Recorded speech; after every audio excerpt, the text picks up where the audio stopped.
చాలా టేస్టీగా ఉండే కొబ్బరితో చేసిన కూర చాలా ట్రెడిషనల్ రెసిపీ అండి. అన్నంలోకి చాలా కమ్మగా ఉంటుంది. చపాతీలోకి కూడా సైడ్ డిష్గా తినడానికి సూపర్ టేస్టీగా ఉంటుంది.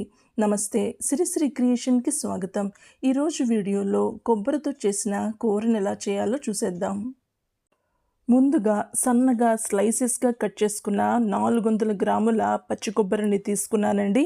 ఇలాగ స్లైసెస్గా కట్ చేస్తే గనక మిక్సీలో ఈజీగా గ్రైండ్ అయిపోతాయి.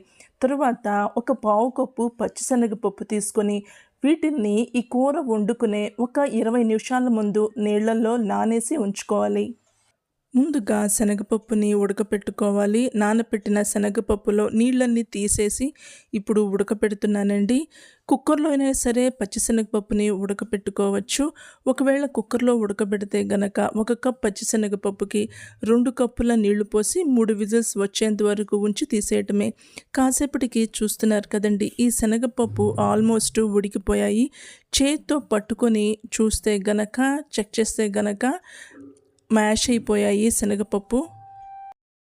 ఈ పచ్చిశనగపప్పు ఉడకపెట్టి కలిపి చేసే ఈ కొబ్బరి కూర చాలా టేస్ట్గా ఉంటుంది. చూస్తున్నారు కదండి, చేత్తో పట్టుకుంటే ఇలాగా మ్యాష్ అయిపోయాయి.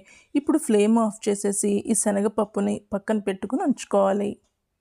తర్వాత ఒక బాండీలో ఒక 3 టీ స్పూన్ల నూనెను వేసి, ఈ నూనె వేడెక్కిన తర్వాత 1 టీ స్పూన్ శనగపప్పు, 1 టీ స్పూన్ మినప్పప్పు, 1 టీ స్పూన్ ఆవాలు వేసి, 1 టీ స్పూన్ జీలకర్ర వేసి కాసేపు ఇవి వేగేంత వరకు వేగించుకోవాలి. ఫ్లేమ్ని లోలో పెట్టి వేగించుకోవాలి. తర్వాత ఇందులోకి ఒక 4 పచ్చిమిరపకాయల చీలికలు కలుపుకోవాలండి. ఈ పచ్చిమిరపకాయలు కలపటం వల్ల కూరకి మంచి టేస్ట్ వస్తుంది.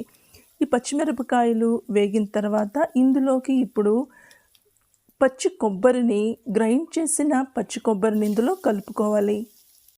నీళ్ళన్నీ తీసేసిన ఉడకపెట్టిన పచ్చిశనగపప్పుని కలిపి ఫ్లేమ్ని లో మీడియంలో పెట్టి కాస్త పసుపు వేసి అంతా బాగా మిక్స్ చేసుకోవాలి.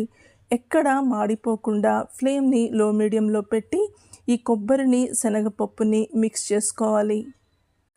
హై హీట్ మీద ఫ్లేమ్ పెడితే గనక కొబ్బరి మాడిపోతుందండి.